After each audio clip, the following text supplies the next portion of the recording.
Hey romance writers, it is Jenna Harte with Write With Heart, and today we're going to talk about 7 publishing rules that romance authors can break or, at the very least, bend. Now, back in the January-February issue of Writer's Digest, there's an article on 7 inside-the-box publishing rules that writers can break, or at the very least bend, that outlines 7 common rules of writing that some writers have found to be the key to their success, while others found success by breaking or bending them. Now, the author was Robert Lee Brewer, and for the most part, I agreed with most of what he had to say, but I thought that I would share my 2 cents on these 7 rules specifically for romance authors. Now, rule number 1 in Brewer's article was to read a lot. Stephen King is quoted as saying that if you want to be a writer, you must do 2 things above all others: read a lot and write a lot. Reading as a writer keeps you on top of current trends in the market, and it can be a way to help you learn the craft of writing. Now, in the article, Brewer states that writing always trumps reading. In other words, you don't want to let reading get in the way of your writing. If you have a choice between reading and writing, you should write. I agree with this sentiment in that reading is really important, but it shouldn't be prioritized over your writing. But I want to share a few other thoughts about being a reader and a writer. While reading as an author can be very helpful, there is a difference between reading for your profession and reading for fun. The thing is that reading doesn't always have to be work. So you do want to be careful about preoccupying yourself with other things instead of writing as a way to procrastinate from writing. But I would also say that if you enjoy reading, you should read without thinking about whether or not you're gaining anything out of it as a writer. Rule number 2 in Brewer's article was to write every day. Brewer reports that he writes nearly every day and indicates that many prolific authors crank out words daily. He makes the very good point that if you were to write 100 words every day, that would be 35,000 words a year, which is extremely doable when you consider writing 100 words would really only take a few minutes. But he also points out authors who break this rule, saying that some of them write once a week, maybe they just go to writing retreats and write then, and the rest of the time they don't write at all. I'm one of those authors that write nearly every day, partially because as a ghostwriter, that's what I need to do.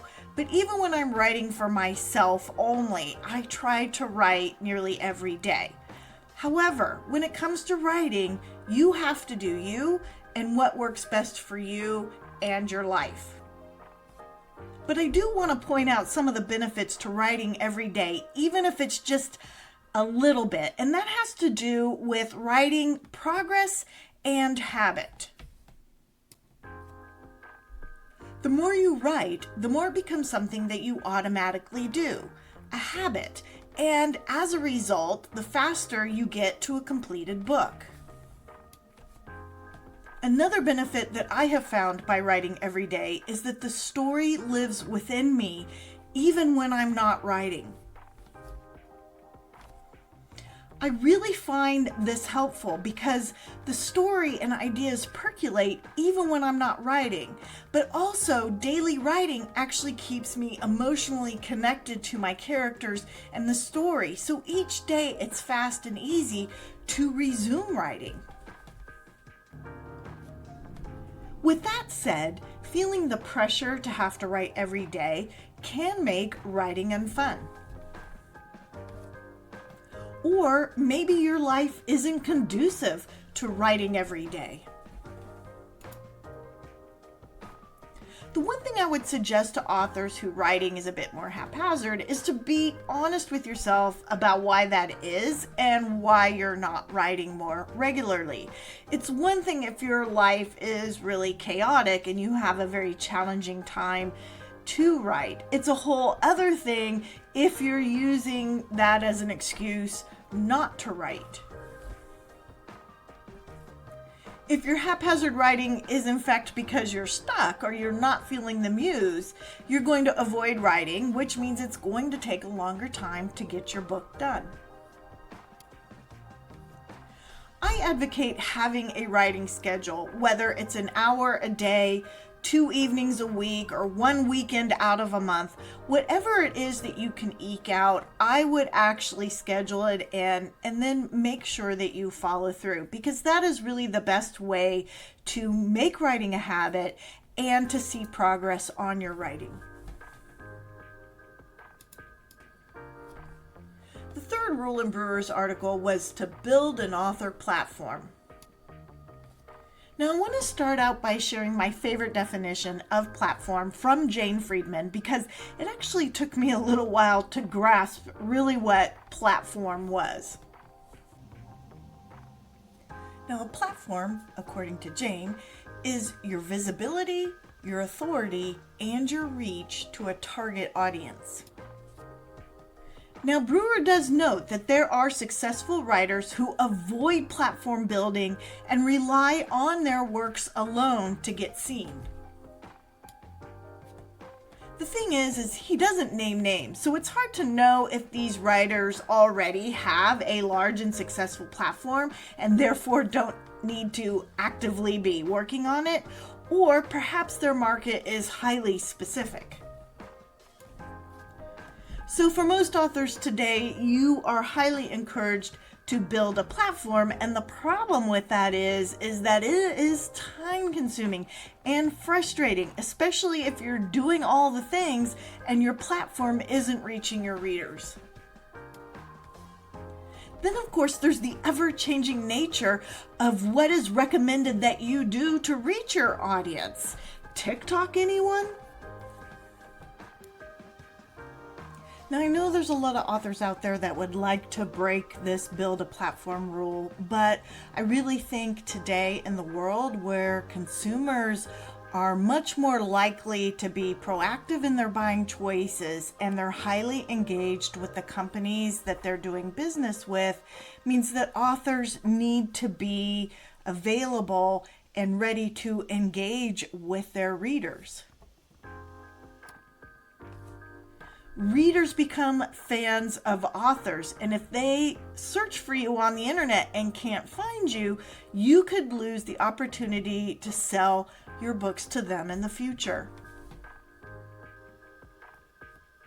Now, I'm a big believer in having a platform, but I don't think you have to do all the things. Now, I believe that at the very least, authors should have a website and an email list. And in the description below, I have links to articles back at Write with Heart that talk about how you can create both of those things to help you sell your books. Now, social media can be great, especially if your readers hang out on social media to learn about the type of book that you write. But I would caution you against using social media as your sole method of building your platform and marketing your books. And I actually have an article about this that I will link in the description below as well. I also think it's important for you to understand that simply building a website or even a Facebook fan page does not mean that readers are going to be able to find you. I think when it comes to building your platform, you need those spaces so that people do have a place to go and meet you. But before that, you need to do the work to figure out where your readers are and go meet them there, and then invite them to come back to your website or to follow you and to become an engaged fan. Now, rule number 4 in Brewer's article was to follow submission guidelines. Now, I'm going to be really honest in that I was surprised that Brewer suggested that this rule could be bent, considering one of the biggest pet peeves of agents and editors is writers who do not follow the guidelines. But if you dig down into what he's actually saying, what he's indicating is that there is, quote, room for your unique voice to illuminate your submission, end quote. Basically, he's saying that you should try and be unique. But to my mind, being unique isn't really bending the rules. The truth is, agents and editors are looking for uniqueness among other things. And Brewer is clear that uniqueness in a submission should not come in the form of weird fonts or boasting about being the next big bestseller. In my experience in working with agents and editors, I would say that that is absolutely true. The truth is that agents have so many submissions a day, and they use a screening process that's going to first eliminate any submission that does not follow the guidelines, which can include not using the right font or not having the right spacing. And any authors who are bragging, they're basically telling the agent or editor how great they are, instead of letting their writing do the work, which is showing, they too often are going to get rejected. Now, personally, I do not see uniqueness within the guidelines as bending the rules. I think you absolutely need to follow the guidelines, but you need to have your writing stand out in a way that makes you unique among all the other submissions you're up against. Now, rule number 5 is to grow a thick skin. Now, in the bend it or break it rule camp, Brewer suggests that you don't need a thick skin. You just need to have the ability to dust yourself off and keep moving forward in your writing career when you're getting rejections or bad reviews or whatever negativity around your writing is coming your way. Now, I agree that this is true, but it also points out how we can interpret words and phrases differently, because to my mind, being able to pick yourself up and dust yourself off suggests that you do have a thick skin. In my mind, having a thick skin is what keeps the rejection from stopping us from writing. Thin-skinned people, in my opinion, are those who give up because they can't handle rejection. I think ultimately Brewer and I agree on this, and it's just a little bit of tomato, I guess. Rule number 6 is network with other writers and publishing pros. Now, if you're an introvert, going out and networking with strangers, even those in your writing tribe, can be really difficult. Brewer concedes to this, but also points out that networking is very important for writers. I agree with him 100% on this. In my own case, I can point to so many different positives that I have received by going out in the world and networking with others, including finding my agent and a publisher. Brewer recommends using social media to network if going out into the world is challenging for you. Now, I don't necessarily disagree with Brewer on this in terms of networking with other authors online, but I would also encourage introverted authors to take baby steps to get out in the world. Join a local writers group or attend a writer conference or just go to a book festival. In-person events offer much more than just information and networking. You walk away from them feeling really inspired and motivated to write. There's an energy by hanging out with your tribe that I think will be really beneficial to your writing career. Rule number 7 is study the markets. Now, Brewer points out that by studying the markets, you can understand what the current trends out there, what is popular now. And if you're an independent author, especially if you're writing to market, it's really important for you to keep up on what is selling now.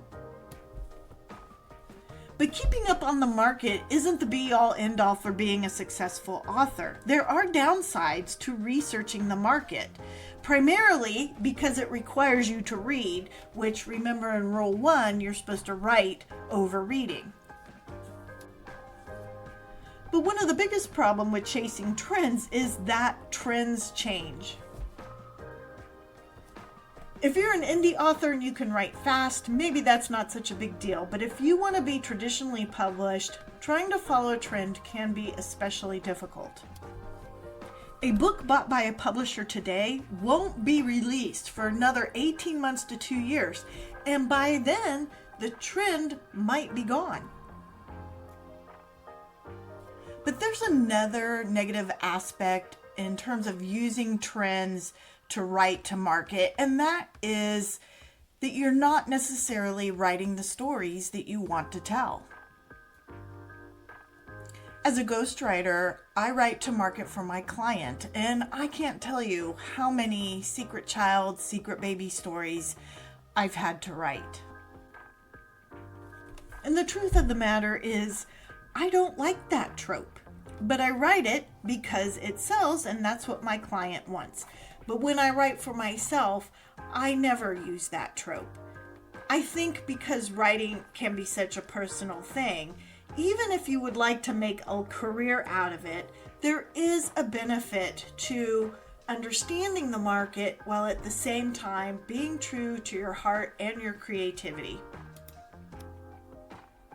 I want to thank you for listening in to these 7 rules that you can follow or maybe bend and break. And I'm curious what your thoughts are on these rules. I would love to hear them. Let me know in the comments below. If you would like to see a text version of this video, it is posted over at writewithharte.com. That is Write with Harte, my name Harte, HARTE.com. And while you're there, check out the free online community for romance authors. You can create a free profile. You can check out the growing library of tools and resources. You can start your own blog. You can join or start groups. We have weekly tips and industry news that goes out in email. And we have a weekly Zoom call for support or questions or just connecting, networking, if you will, with your tribe and a whole lot more. You can find this all at writewithharte.com. Thanks so much again for joining me today. And until next time, this is Jenna Harte wishing you peace, love, and happily ever after.